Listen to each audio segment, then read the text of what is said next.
Bismillahirrahmanirrahim. Kami dari kelompok 4 yang beranggotakan Rijal Tauhid dan saya sendiri Nabila Salsabila. Di sini kami akan menjelaskan tentang pengajaran remedial. Nah, dalam hal ini berkaitan sekali dengan bagaimana manajemen pembelajaran dijalankan. Manajemen pembelajaran dapat diartikan sebagai serangkaian aktivitas yang mengatur dan mengelola komponen pembelajaran agar tujuan pembelajaran dapat tercapai secara efektif dan efisien. Nah, salah satu aktivitas yang dikelola dalam konteks ini ialah remedial atau kegiatan perbaikan dan program pengayaan. Kedua kegiatan tersebut diharapkan para siswa itu tidak lagi menemukan kesulitan dalam belajar dan dapat terus memperkaya ilmunya. Dan sangat diharapkan nantinya kegiatan perbaikan khususnya remedial tidak lagi terjadi karena para siswa dapat mengerti sepenuhnya apa yang diajarkan. Nah, di sini saya akan menjelaskan tentang bagaimana konsep dasar pengajaran remedial. Makmun 2007 dalam halaman 342 sampai 343 menjelaskan secara metodologis dapat juga dikatakan bahwa penanganan kasus kesulitan belajar mengajar itu mungkin dapat dilakukan melalui pendekatan pengajaran remedial, bimbingan dan konseling, psikoterapi, dan atau pendekatan lainnya. Secara esensial, proses pengajaran remedial atau PPR pada hakikatnya serupa dengan proses belajar mengajar biasa. Perbedaannya terutama terletak pada dua masalah berikut ini. Yang pertama, tujuannya lebih diarahkan kepada peningkatan atau improvement prestasi, baik kualifikasi maupun kuantitatif. Dari prestasi yang telah atau mungkin optimal dapat dicapai kalau menggunakan PBM biasa sehingga sekurang-kurangnya dapat memenuhi kriteria keberhasilan minimal yang dapat diterima. Dan peningkatan kemampuan penyesuaian kembali, baik terhadap dirinya maupun lingkungannya. Yang kedua, ada strategi pendekatan, termasuk pula metode atau teknik, materi atau program, bentuk atau jenis tugas, dan sebagainya. Lebih menekankan penyesuaian terhadap keragaman kondisi objektif, kapasitas umum atau khusus, motivasi atau minat, penguasaan pengetahuan atau keterampilan prasyarat, sikap atau kebiasaan, kematangan atau kesiapan, dan sebagainya, yang dapat dipandang sebagai remodulasi atau modifikasi, repetisi, akselerasi, pengayaan, substitusi atau alternatif dari PBM yang biasa. Yang kedua, pentingnya pengajaran remedial. Nah, pengajaran remedial ini mempunyai peranan penting dalam keseluruhan proses belajar mengajar, khususnya dalam mencapai hasil belajar yang optimal. Pengajaran remedial merupakan pelengkap dari proses pengajaran secara keseluruhan. Beberapa alasan pentingnya pengajaran remedial dapat dilihat dari berbagai segi, yaitu yang pertama, warga belajar atau murid. Yang kedua, pendidik dan pengajar atau guru. Yang ketiga, proses belajar. Dan yang keempat, pelayanan bimbingan. Adapun tujuan pengajaran remedial ini, tujuan pengajaran remedial sebenarnya tidak berbeda dengan tujuan pengajaran pada umumnya, yaitu agar murid dapat mencapai prestasi belajar sesuai dengan tujuan yang telah ditetapkan. Secara khusus, pengajaran remedial bertujuan agar murid yang mengalami kesulitan belajar dapat mencapai prestasi belajar yang diharapkan melalui proses penyembuhan atau perbaikan, baik segi proses belajar mengajar maupun kepribadian murid. Adapun fungsi dan prinsip pengajaran remedial, bahwa pengajaran remedial ini mempunyai fungsi yang amat penting dalam keseluruhan proses belajar mengajar. Adapun beberapa fungsi pengajaran remedial adalah sebagai berikut. Yang pertama, ada fungsi korektif. Nah, pengajaran remedial mempunyai fungsi korektif, artinya melalui pengajaran remedial dapat diadakan pembentukan atau perbaikan terhadap sesuatu yang dianggap masih belum mencapai apa yang diharapkan dalam keseluruhan proses belajar mengajar. Nah, hal-hal yang diperbaiki atau dibetulkan melalui pengajaran remedial antara lain meliputi perumusan tujuan. Yang pertama, penggunaan metode mengajar. Nah, yang kedua, cara-cara belajar. Yang ketiga, materi dan alat pelajaran. Yang keempat, evaluasi. Dan yang kelima, segi-segi pribadi murid. Dalam perbaikan terhadap hal tersebut di atas, maka prestasi belajar murid beserta faktor-faktor yang mempengaruhi dapat diperbaiki. Yang kedua yaitu fungsi penyesuaian. Nah, yang dimaksud penyesuaian ini adalah agar dapat membantu murid untuk menyesuaikan dirinya terhadap tuntutan kegiatan belajar. Yang ketiga, fungsi pemahaman. Nah, fungsi pemahaman yaitu agar pengajaran remedial memungkinkan guru, murid, dan pihak lain dapat memperoleh pemahaman yang lebih memahami dirinya dan segala aspeknya. Begitu pula guru dan pihak-pihak lainnya dapat lebih memahami akan keadaan pribadi murid. Yang keempat ada fungsi pengayaan. Nah, fungsi pengayaan di sini yang dimaksud adalah agar pengajaran remedial ini dapat memperkaya proses belajar mengajar. Bahan pelajaran yang tidak disampaikan dalam pengajaran reguler dapat diperoleh melalui pengajaran remedial. Nah, pengayaan lain adalah dalam segi metode dan alat yang dipergunakan dalam pengajaran remedial. Dengan demikian, diharapkan hasil yang diperoleh murid dapat lebih banyak, lebih luas, dan lebih dalam, sehingga hasil belajarnya lebih kaya. Yang kelima ada fungsi terapeutik. Nah, dengan pengajaran remedial secara langsung atau tidak langsung dapat menyembuhkan atau memperbaiki kondisi kepribadian, dapat menunjang pencapaian prestasi belajar, demikian pula sebaliknya. Dan yang terakhir ada fungsi akselerasi. Nah, fungsi akselerasi di sini yaitu agar pengajaran remedial dapat mempercepat proses belajar baik dalam arti waktu maupun materi. Misalnya, murid yang tergolong lambat dalam belajar dapat dibantu lebih cepat proses belajarnya melalui pengajaran remedial. Nah, adapun beberapa prinsip yang perlu diperhatikan dalam pengajaran remedial antara lain, yang pertama adaptif. Nah, setiap peserta didik memiliki keunikan sendiri-sendiri. Oleh karena itu, program pengajaran remedial hendaknya memungkinkan peserta didik untuk belajar sesuai dengan kecepatan, kesempatan, dan gaya belajar masing-masing. Dengan kata lain, pengajaran remedial harus mengakomodasi perbedaan individual peserta didik. Yang kedua yaitu prinsip interaktif. Nah, pengajaran remedial hendaknya memungkinkan peserta didik untuk secara intensif berinteraksi dengan pendidik dan sumber belajar yang tersedia. Hal ini didasarkan atas pertimbangan bahwa kegiatan belajar peserta didik yang bersifat perbaikan perlu selalu mendapatkan monitoring dan pengawasan agar diketahui kemajuan belajarnya. Jika dijumpai adanya peserta didik yang mengalami kesulitan, segera diberikan bantuan. Yang ketiga yaitu prinsip fleksibilitas dalam metode pembelajaran dan penilaian.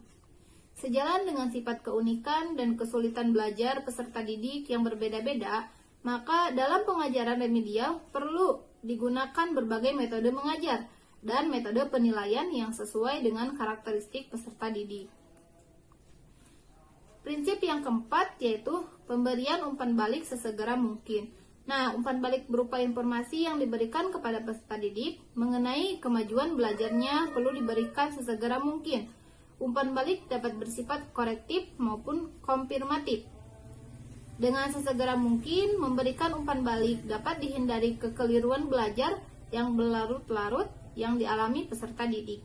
Dan yang prinsip yang terakhir yaitu berkesinambungan dan ketersediaan dalam pemberian pelayanan. Program pembelajaran reguler dengan pengajaran remedial merupakan satu kesatuan. Dengan demikian, program pembelajaran reguler dengan remedial harus berkesinambungan dan programnya selalu tersedia agar setiap saat peserta didik dapat mengaksesnya sesuai dengan kesempatan masing-masing. Nah, mungkin itu yang dapat saya sampaikan. Materi selanjutnya akan dilanjut oleh Saudara Rijal. Pembahasan yang selanjutnya adalah strategi dan pendekatan pengajaran remedial. Sasaran akhir pengajaran remedial adalah sama dengan pengajaran pada umumnya, yaitu membantu murid dalam batas-batas normalitas tertentu agar dapat mengembangkan diri seoptimal mungkin, sehingga dapat mencapai tingkat penguasaan tertentu. Sekurang-kurangnya sesuai dengan batas kriteria keberhasilan yang dapat diterima. Mengingat secara empirik, sasaran strategis itu tidak selamanya dapat dicapai dengan pendekatan sistem pengajaran konvensional. Maka perlu dicari juga pendekatan strategi lainnya. Dalam konteks dasar diagnose dan pengajaran remedial, Ross dan Stanley menjelaskan tindakan strategis itu seyogianya dilakukan secara kuratif dan preventif. Dan oleh Dean Meyer dan Chadwell dalam bukunya Developmental Counseling ditambahkan bahwa hal itu dapat pula dilakukan dengan upaya yang bersifat pengembangan. Dari pendapat-pendapat tersebut di atas dapat diambil kesimpulan bahwa strategi dan pendekatan pengajaran remedial diklasifikasikan menjadi 3, yaitu yang pertama strategi dan pendekatan pengajaran remedial yang bersifat kuratif, yang kedua strategi dan pendekatan pengajaran remedial yang bersifat preventif, dan yang ketiga strategi dan pendekatan pengajaran remedial yang bersifat pengembangan atau developmental. Pembahasan yang selanjutnya adalah prosedur pelaksanaan remedial. Pengajaran merupakan salah satu tahapan kegiatan utama dalam keseluruhan kerangka pola layanan bimbingan dan merupakan rangkaian kegiatan lanjutan logis dan usaha diagnosa kesulitan belajar. Adapun prosedur pengajaran remedial tersebut tertera dalam bagan skematis yang Anda dapat dilihat di makalah. Untuk lebih jelasnya, setiap langkah dapat disisipkan fungsi dan tujuan sasaran kegiatan sebagai berikut. Yang pertama, penelaahan kembali kasus dan permasalahannya. Dalam pengajaran remedial, langkah ini merupakan tahapan paling fundamental karena merupakan landasan pangkal tolak langkah-langkah berikutnya. Sasaran pokok langkah ini adalah untuk memperoleh gambaran yang lebih jelas mengenai karakteristik kasus berikut permasalahannya untuk memperoleh gambaran yang lebih alternatif. Tindakan remedial yang direkomendasikan sesuai dengan sasaran pokok tersebut, maka kegiatan di dalam langkah ini difokuskan kepada suatu analisis rasional atas hasil diagnosa yang telah dilakukan. Yang kedua, menentukan alternatif pilihan. Langkah ini merupakan lanjutan dari hasil pengkajian yang dilakukan pada langkah pertama. Akan memperoleh kesimpulan mengenai 2 hal, yaitu yang pertama, karakteristik khusus yang akan ditangani secara umum dapat dikategorikan pada salah satu dari 3 kemungkinan, yaitu yang pertama, kasus yang bersangkutan dapat disimpulkan hanya memiliki kesulitan dalam menemukan dan mengembangkan pola strategi. Yang kedua, kasus yang berkesangkutan dapat disimpulkan di samping memiliki kesulitan dalam menemukan dan mengembangkan pola strategi. Yang ketiga, kasus yang bersangkutan dapat disimpulkan telah memiliki kecenderungan ke arah kemampuan menemukan dan mengembangkan pola-pola strategi. Dan yang selanjutnya adalah alternatif pemecahannya. Lebih strategis jika langsung ke langkah keempat, yaitu pelaksanaan pengajaran remedial. Misalnya jika kasusnya termasuk kategori pertama, harus menempuh dahulu langkah ketiga, yaitu layanan konseling psikoterapi, sebelum lanjut ke langkah keempat, yaitu pelaksanaan pengajaran remedial. Apabila misalnya kasus termasuk dalam kategori kedua, yaitu pilihan alternatif tindakan atau ketiga.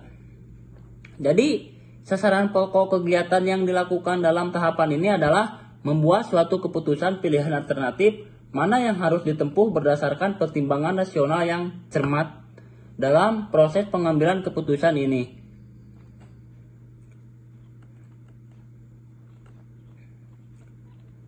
Dan yang ketiga adalah layanan bimbingan dan konseling psikoterapi. Ditinjau dari kerangka keseluruhan prosedur pengajaran remedial, langkah ini lebih bersifat pilihan bersyarat yaitu kasus tipe kedua dan ketiga kecil kemungkinan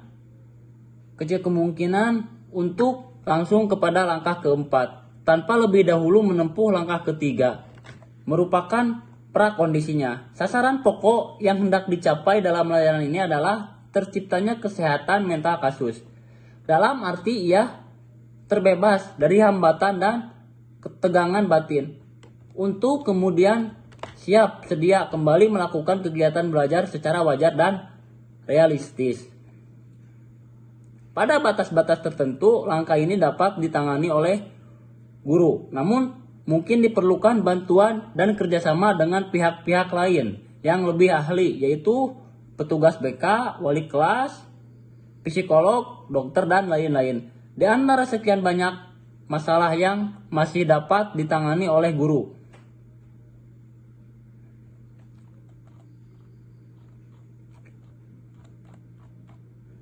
Yang keempat, melaksanakan pengajaran remedial. Setelah langkah ketiga ditempuh, maka langkah keempat dianggap tepat, yaitu pelaksanaan pengajaran remedial. Seperti yang telah dijelaskan, sasaran pokok dari setiap pengajaran remedial ini adalah tercapainya prestasi dan kemampuan penyesuaian diri sesuai dengan kriteria keberhasilan yang ditetapkan. Sedangkan strategi dan teknik pelaksanaan pengajaran remedial seperti yang telah dijelaskan sebelumnya. Yang kelima, mengadakan pengukuran prestasi belajar kembali. Setelah pengajaran remedial dilakukan, seharusnya dilihat ada tidaknya perubahan pada diri siswa. Oleh karena itu, dilakukan pengukuran kembali. Hasil pengukuran ini diharapkan memberikan informasi terhadap perkembangan siswa, baik kuantitatif maupun kualitatif. Adapun cara yang digunakan sebaiknya sama dengan post-test atau tes sumatif dari proses belajar mengajar. Yang keenam, mengadakan re-evaluasi dan re-diagnostik. Hasil dari pengukuran tersebut hendaknya perlu dipertimbangkan lagi dengan menggunakan cara dan kriteria untuk proses belajar mengajar utama.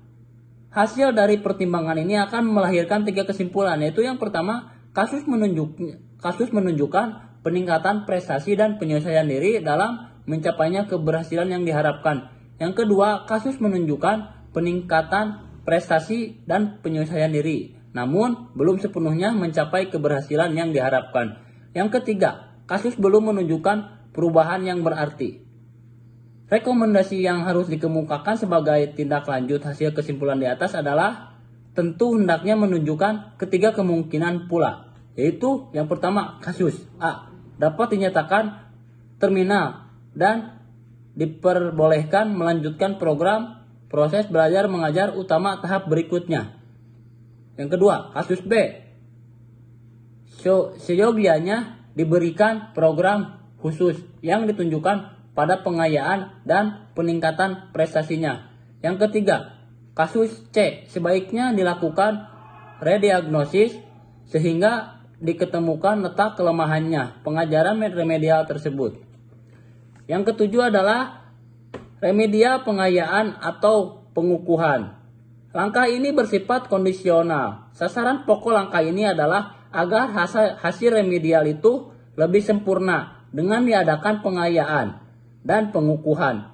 Berbagai bentuk cara dan instrumen dapat digunakan, misalnya dengan pengusahaan untuk pemecahan soal tertentu, pengajaran proyek kecil tertentu, dan sebagainya. Hasilnya harus dilaporkan kembali kepada guru untuk dinilai sepenuhnya sebelum selesai dan diperkenankan melanjutkan ke program proses belajar mengajar selanjutnya. Pembahasan selanjutnya yaitu macam-macam metode pengajaran remedial.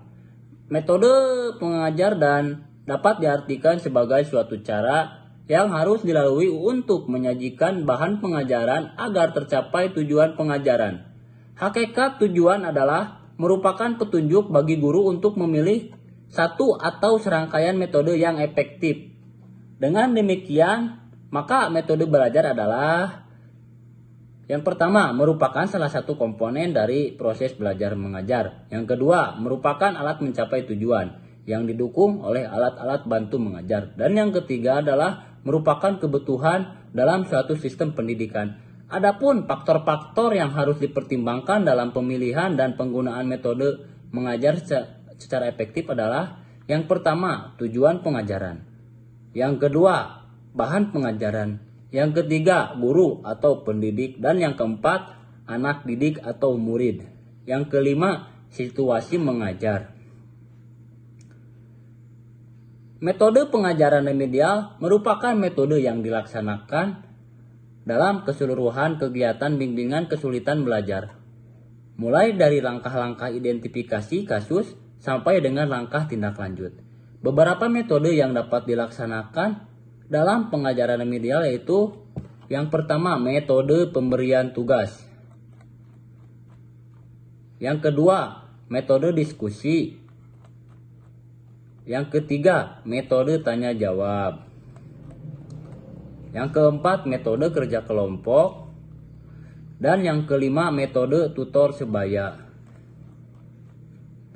Adapun yang keenam, metode pengajaran individual. Pembahasan selanjutnya adalah evaluasi pengajaran remedial.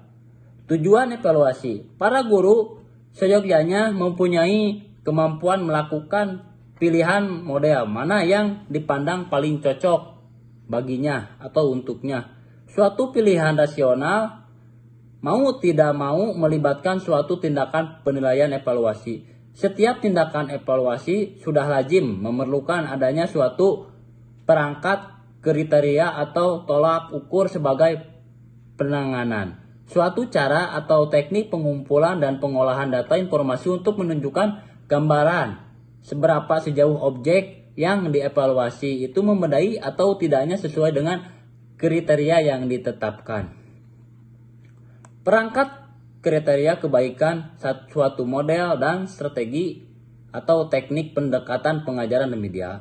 Secara esensial, pilihan alternatif model pendekatan ini sebenarnya serupa dengan kriteria pilihan alternatif tindakan seperti dikemukakan dalam program sebelumnya yang berorientasi kepada 3 prinsip yaitu keserasian, keefektifan, dan kelancaran. Mungkin itu yang bisa saya sampaikan. Mohon maaf bila ada kesalahan. Billahi taufik walhidayah. Wassalamualaikum warahmatullahi wabarakatuh.